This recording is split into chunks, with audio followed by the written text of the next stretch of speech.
잘 듣는 태도를 보고 빨리 끝내겠습니다. 그래, 날 봐야지. 응? 하영이.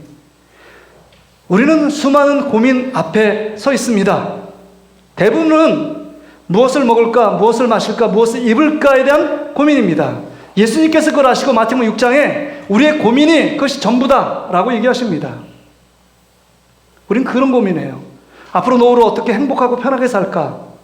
내 하는 일들을 어떻게 하면 성공시킬 수 있을까? 이런 고민이 우리 안의 고민입니다. 그런데 오늘 본문에 보면 시편 기자의 고민은 우리와 같은 고민이 아니었습니다. 그래서 제가 이렇게 표현하고 싶어요. 거룩한 고민을 하고 있습니다.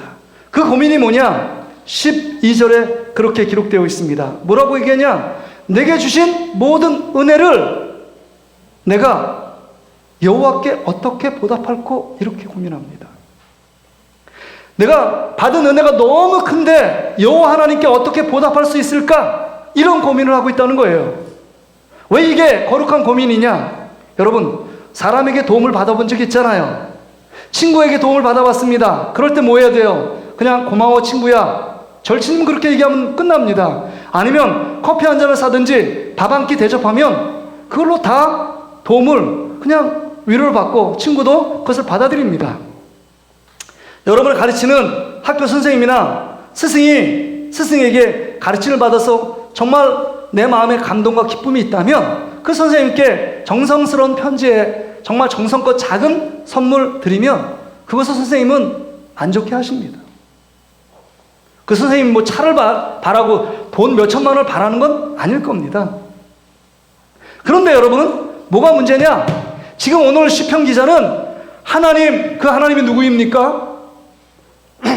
전능하신 하나님이에요. 이 우주 만물을 창조하신 분입니다. 그 하나님 앞에 감히 어떻게 보답할 수 있느냐 하는 것입니다. 하나님께 무엇을 드려야 내가 받은 은혜를 보답할 길이 생길까 하는 겁니다.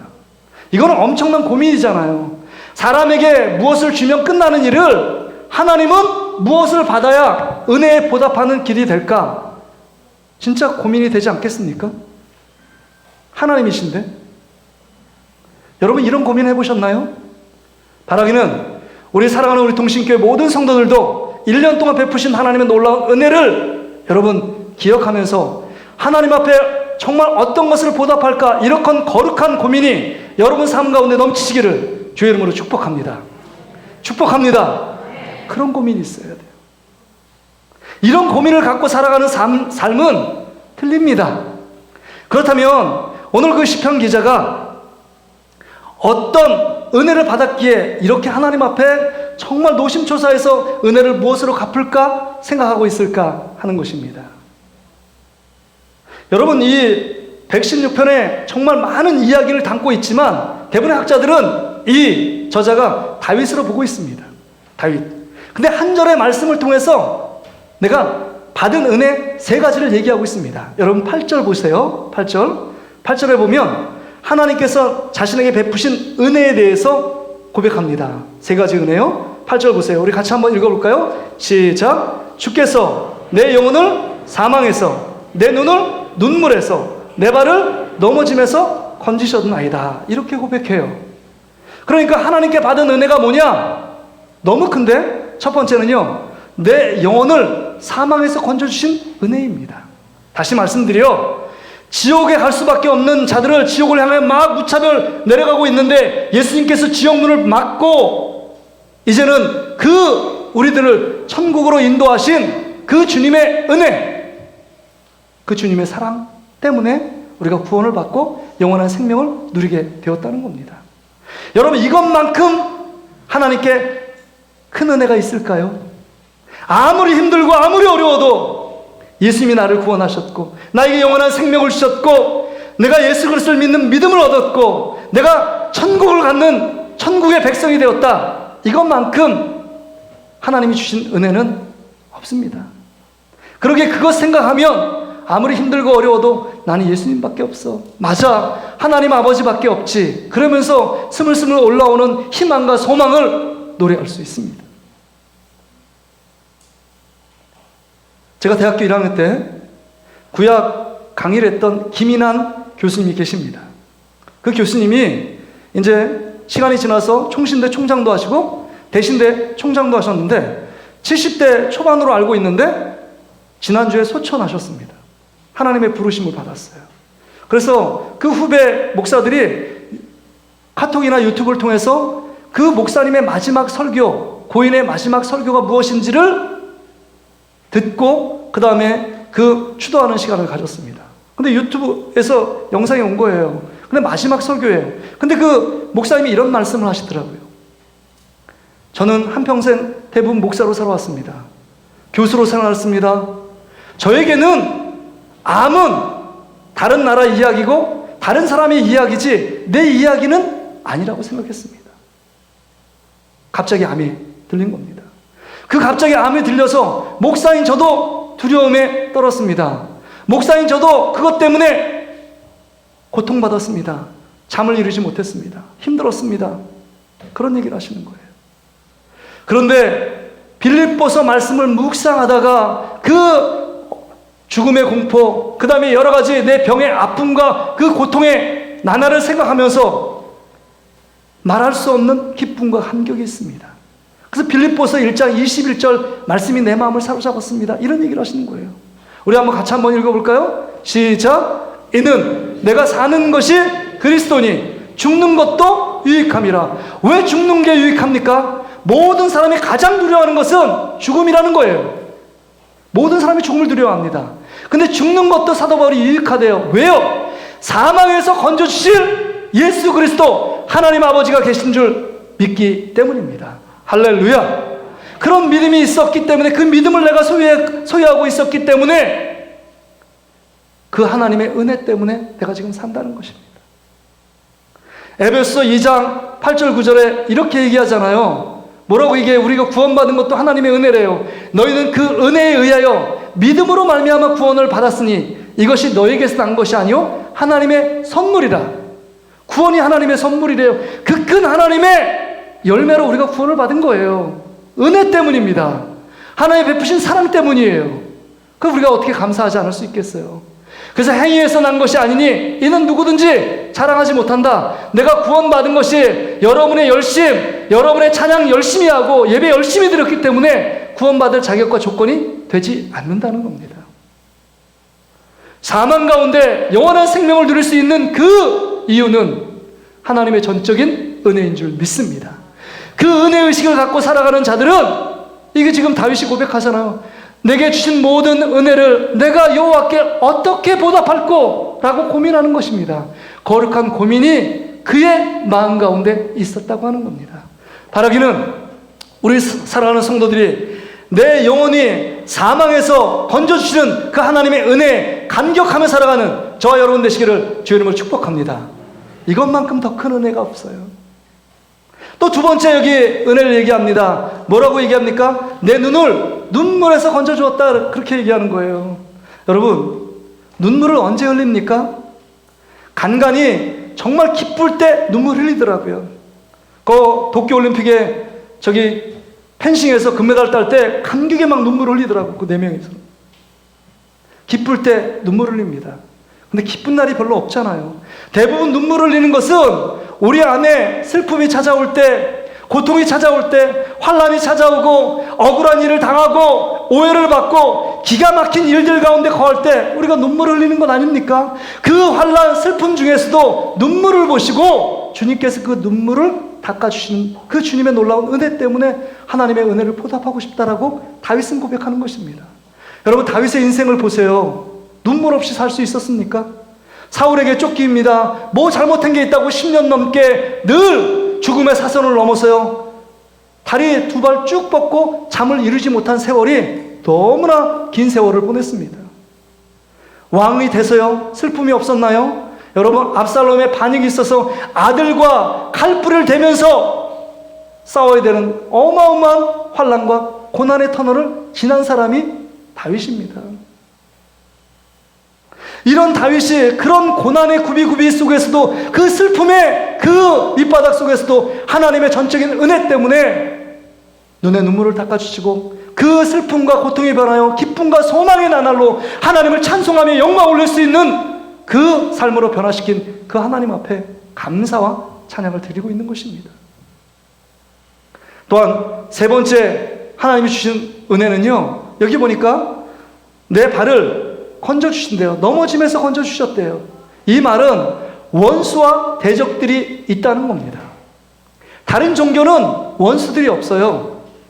정말 다른 모든 종들은 자기가 대적이래요. 자기 욕심만 내려놓으면 해탈, 열반의 경지에 들을 수 있대요. 그러나 기독교는요, 예수 그리스도를 믿는 그리스도교는 대적이 있습니다. 여러분, 호시탐탐놀이는 정말 사자같이 여러분을 포효하며 삼킬 자를 찾고 있는 사자의 모습으로 사단이 여러분을 노리고 있습니다. 신앙생활 잘하지 않고 비틀거리고 교회를 비방하고 원망하고 그러면 딱 영락없이 잡습니다. 지난주에 말씀드렸죠. 그 다음에 양을 쓴 늑대처럼 슬그머니 교묘하게 여러분을 핍박이 아니면 유혹으로 여러분을 꼬십니다. 세상의 방법으로 모든 사람이 그곳에 가고 있다고 막 꼬셔요. 그러니까 우리 안에 대적이 있다는 것입니다. 그래서 대적이 여러분을 넘어뜨리기 위해서 육체적으로 넘어뜨리는 세력이 있습니다. 육체적인 질병 때문에요. 또 마음을 넘어뜨리는 대적이 있습니다. 우리 안에 우울증도 생기고 감정싸움, 다른 사람을 미워하는 마음도 생기고 시기하는 마음도 생기도록 만듭니다. 그리고 막 괴팍하게 되어 내 마음을 가눌 수 없도록 만듭니다. 사단이. 또 외적인 적이 있어요. 이스라엘 민족들 보세요. 수많은 그 외적인 적들, 여러분 아말렉 전투, 그 다음에 가나안 7부족 뿐만 아니라 블레셋, 그 다음에 페르시아, 어마어마한 아수르 제국, 바벨론, 수많은 전쟁 가운데 있었습니다. 그 모든 전쟁 속에서 이 나라의 민족을 보호해 주신 하나님의 놀라운 은혜를 어떻게 내가 보답할 수 있을까라고 지금 하나님께 지금 기도하며 올려드리고 있는 것입니다. 여러분, 이런 세 가지 받은 은혜에 대해서 지금 다윗이 너무 감사하고 있어요.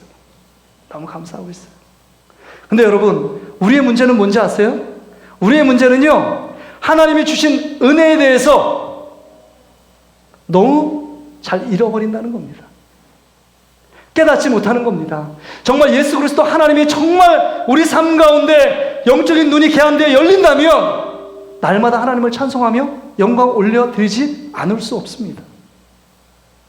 근데 우리는 너무 하나님의 은혜에 대해서 받은 은혜가 너무 큼에도 불구하고 감사하지 않아요. 마치 공기의 고마움을 모르듯이, 부모의 사랑을 모르듯이 우리는 모릅니다. 잘 잊어버립니다. 정말 나의 영혼을 지옥에서 건져주신 하나님의 은혜, 어떤 슬픔과 고통 속에서도 건져주셔서 우리를 반전시키는 하나님의 은혜, 원수와 대적의 손길에서 그 가운데 머무르지 않고 우리를 살려주신 그 하나님의 놀라운 은혜를 우리는 너무 망각합니다. 깨닫지 못합니다. 경험하지 못할 때가 있습니다. 그래도 하나님의 은혜의 손길 가운데 열을 붙이셔서 이 자리에 올라와 하나님을 예배할 수 있도록 만들어주신 것입니다. 그런데 우리의 더 큰 문제는 이런 문제예요. 점점 더 신앙생활 오래 하면 오래 할수록 목사님이 되고 장로님이 되고 권사님이 되고 안수집사님이 되고 기관장들이 되니까 10년, 20년, 30년, 40년 신앙생활 오래 하다 보니까 나는 다른 사람보다 더 큰 은혜 받는 것 당연해. 내가 어떻게 신앙생활 했는데. 이런 바리새기적인 교만함이 우리 가운데 스물스물 올라온다는 겁니다. 받을 만한 조건에 대해서 그 은혜를 주신 것이 아님에도 불구하고 나는 다른 사람보다 더 거룩하게 살았어, 나는 다른 사람보다 신앙생활 잘했어, 나는 다른 사람보다 봉사 열심히 했기 때문에 저 사람보다 더 큰 축복 받는 게 당연하다고 생각합니다. 이게 은혜를 상실하고 은혜의식을 잃어버린 자의 삶의 특징이에요. 신앙생활을 하다 보면 더 성숙한 사람은요, 여러분 늘 하나님께 받은 것보다는 하나님께 드릴 것을 생각합니다. 교회가 여러분을 위해서 섬길 것보다는 내가 교회와 하나님 나라를 위해서 어떻게 섬길까를 생각해요.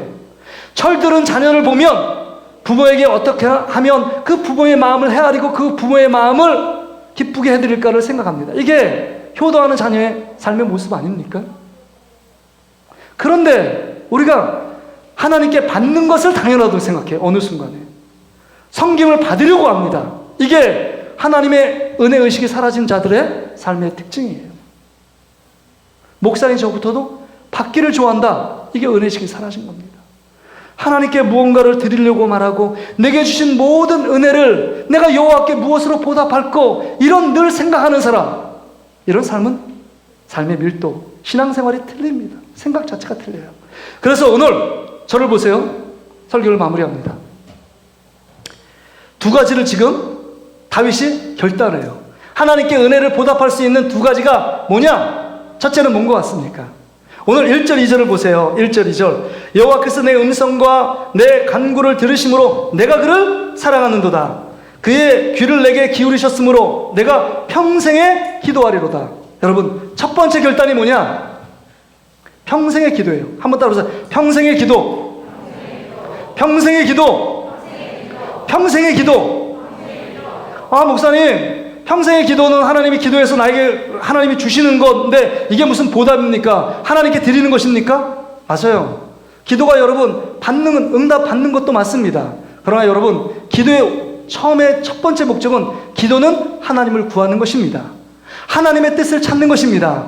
기도의 가장 올바른 기도는 하나님의 뜻에 내 뜻을 맞추는 것입니다. 하나님의 권위를 인정하는 사람만이 기도할 수 있습니다. 하나님을 높여드리는 사람만이 엎드릴 수 있습니다. 하나님께 기도하는 사람만이 하나님을 인정해드리고 하나님을 사랑할 수 있는 것입니다. 기도하지 않는 사람이 하나님을 높여드려요? 하나님의 권위를 인정해요? 없어요, 그런 사람은. 오늘 본문 1절에 보니까 그를 사랑하는도다. 기도하는 사람이 사랑할 수 있습니다. 기도하는 사람이 신앙생활도 올바로 할 수 있습니다. 기도하는 사람이 하나님을 하나님 되게 섬길 수 있는 사람입니다. 그러기에 평생에 기도하는 사람이요. 가끔 기도하는 사람은 많습니다. 어려울 때 기도하는 사람은 더 많습니다. 그러나 아무 일 없는 평생에 기도하는 사람은 드뭅니다. 사무엘은 마지막 고별 설교에 이렇게 얘기합니다. 내가 너희들과 이 나라의 민족을 위하여 기도 쉬는 죄를 결단코 범치 않겠다라고 결단합니다. 이것입니다. 하나님께 기도하는 자가 하나님의 은혜를 보답할 수 있습니다. 왜요? 하나님을 생각하고 하나님이 인정해 드리는 거예요. 여러분, 하나님이 뭐가 부족해서 여러분에게 무슨 선물을 달라고 하겠습니까? 물질을 달라고 하겠습니까? 환물을 드리면 무엇으로 기뻐하시겠습니까? 하나님이 부족해서 가져와라, 채워야 되니까 가져와라, 이런 분이 아니십니다. 우리가 드리지 않아도 하나님은 벌써 넉넉하십니다. 이 우주 만물이 하나님의 것입니다. 하나님은요, 우리의 마음을 받기를 원하십니다. 주님께 하나님의 은혜 없이는 내가 살 수 없다고 하나님께 엎드려 기도하는 사람을 기뻐하십니다. 그 자가 하나님의 충만한 은혜를 더 공급받을 수 있고, 그 자가 하나님의 권위를 인정해 줄 수 있고, 그 자가 하나님을 하나님 되게 섬길 수 있는 자가 되는 것입니다. 그러게 여러분, 이 지금 다윗이 고백하기를 내가 평생에 기도한다는 거예요. 전쟁이 와도 기도하고 또 전쟁이 와도 기도하고 어떤 문제, 크고 작은 문제에 봉착했을 때 하나님께 엎드려 기도하는 사람이 다윗이었습니다. 한번 따라서 평생의 기도. 두 번째는요, 뭘 결단하느냐? 오늘 116편 여러분 17절 18절에 보세요. 내가 주께 감사제를 드리며 예배를 드린다는 거예요. 여호와 이름을 부르리라. 내가 여호와께 서원한 것을 그의 모든 백성이 보는 앞에서 내가 지키리이다. 내가 하나님께 예배하는 것, 이것이 나의 삶의 전 영역의 삶에 자기가 가장 기쁨이라는 거예요. 이렇게 내가 하나님 앞에 예배 드리겠다는 걸 다른 모든 사람 앞에서 서원하고 갚겠다, 순종하겠다, 이렇게 말하는 것입니다. 평생의 예배. 예배는 워스십입니다. 영어로 워십. 정말 그 최고의 가치를 받으실 만한 합당한 분에게 가치를 돌리는 게 예배입니다. 한마디로 말해서 가장 최고의 존경받을 사람을 위해서 엎드려 절한다. 이게 예배의 뜻입니다. 예배가 뭐라고요? 엎드려 절한다는 거예요. 하나님 앞. 그래서 섬기다는 말도 번역되어 있고 예배하다는 말도 번역되어 있습니다. 여러분, 다윗은요, 그의 평생이 예배하는 삶을 기뻐했습니다. 그래서 다윗성에 여호와의 법궤가 들어올 때 너무 기뻐서 옷이 벗겨지는지도 모르고 속옷이 벗겨지는지 모르고 기뻐 춤추던 사람이 다윗이었습니다. 그 하나님을 높여드리고 하나님께 찬양과 영광 올려드리는 것이 그의 삶의 최고의 가치요 목적으로 알고 살았던 인물이 다윗입니다. 다윗이에요. 이것이 사망의 권세에서 우리를 건지시고 슬픔에서 또한 대적 가운데 건져주신 그 하나님의 은혜에 보답하는 길이라고 다윗은 고백하고 있는 것입니다. 그래서 여러분, 두 가지예요. 한번 따라서 평생의 예배. 평생의 예배. 그 다음 평생의 뭐라고요? 첫 번째는 평생의 기도예요. 평생의 예배하는 생활. 이 예배와 기도 생활을 가볍게 여기는 사람은 믿음에서 떨어집니다. 영적으로 무너진 분들이에요. 우리 중직자들한테 전 바라는 게 한 가지밖에 없습니다. 중직자들이 헌금하라고 말한 적이 한 번도 없어요, 제가. 근데 한 가지만 요구할게요. 금요일, 수요일 날은 바쁘셔서 그것까지 제가 이해해드릴게요. 금요일 날 기도의 자리에 나오셔야 돼요. 장로님, 권사님, 안수입사님 기도하러 세우신 겁니다. 기도하지 않으면 하나님을 사랑할 수 없고, 기도하지 않으면 하나님 없이 내 마음대로 삽니다. 내 고집대로 살아요. 그런 자에게 하나님께서 어떻게 하실까요? 사랑하기 때문에 또 징계를 다시금 오는 거예요. 맞지 않고 오셔야 됩니다. 기도의 자리로 나오시는 여러분 되시길 바랍니다. 그 기도의 자리에 엉덩이를 붙이고 하나님께 기도할 때 기도하는 것 가장 하나님 기뻐 받으시고, 예배하는 자리에 예배하는 것 많지 않으시지만, 목사님 김장하셨어요? 이렇게 묻는 분이 있더라고요. 김장해 주시는 분 몇 분 있어요, 저한테. 그것도 참 감사해요. 근데 저 마음은요, 진짜 기쁜 분이 누군지 아십니까? 뭘 저를 뭐 주고 뭐 주는 것보다 예배 자리에 그냥 예배에 나온 거 너무 감격스러워요. 그것만큼 기쁨이 없습니다. 제가 한번 쫙 스크린 했잖아요. 제가 몇 명 오는지 알잖아요. 누구 나와야 될 자리에 지키지 않는 분들 마음이 너무 아파요. 그 예배 자리에 지켜주는 것, 여러분 도리 다 한 거예요. 성도로서 목사한테 보답하는 거 그거밖에 없습니다. 예배 자리에 나온 분이 가장 제가 예쁘더라고요. 미스코리아 여인보다 더 예뻐요, 진짜로. 전 거짓말이 아닙니다. 예배 자리를 지키는 거, 하나님이 그렇게 생각하지 않으실까요? 다시 한번 따라서 평생의 기도, 평생의 예배. 이런 은혜가 여러분 가운데 넘치기를 주의 이름으로 축복합니다.